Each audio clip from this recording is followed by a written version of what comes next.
여러분 안녕하세요.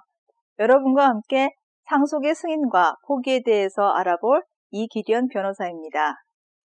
과거에는 부모님이 돌아가신다고 해서 상속 문제, 특히 상속의 승인과 포기 문제가 크게 불거지는 경우는 많지 않았습니다.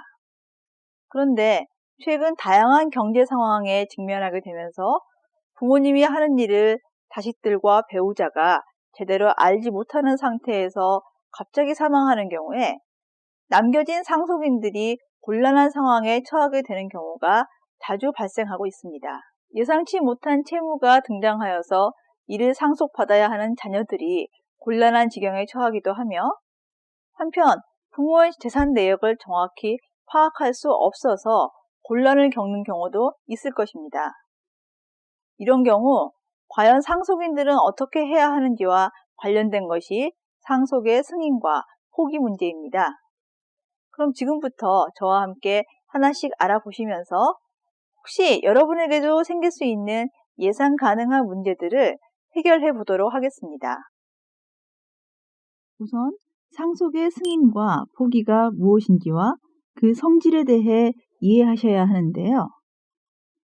피상속인이 사망하게 되면 상속인의 의사와 관계없이 일단 피상속인의 재산상 권리와 의무는 당연히 상속인에게 승계됩니다.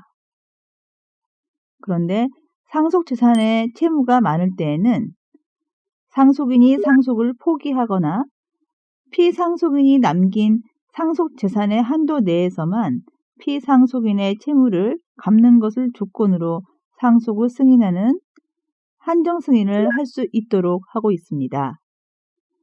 이는 상속으로 인해 상속인에게 큰 피해를 줄 수 있는 경우 민법은 상속인 보호를 위해 일정한 기간 내에 이와 같은 제도적 장치를 해둔 것이라고 할 수 있겠습니다.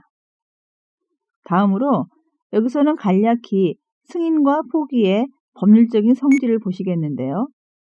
상속의 승인, 포기는 상속의 효과를 승계하거나 혹은 부인하겠다는 의사표시이고, 그 의사표시는 상속 개시 후에 해야 합니다.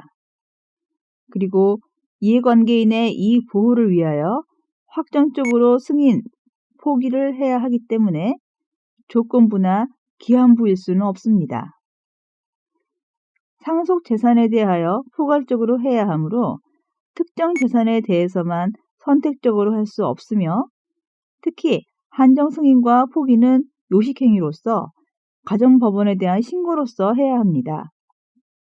또한 승인, 포기는 상속인의 자유의사에 기초해야 하므로 이를 강제, 제한, 금지할 수 없으며, 이러한 내용의 유언이나 계약은 무효라고 할 것입니다.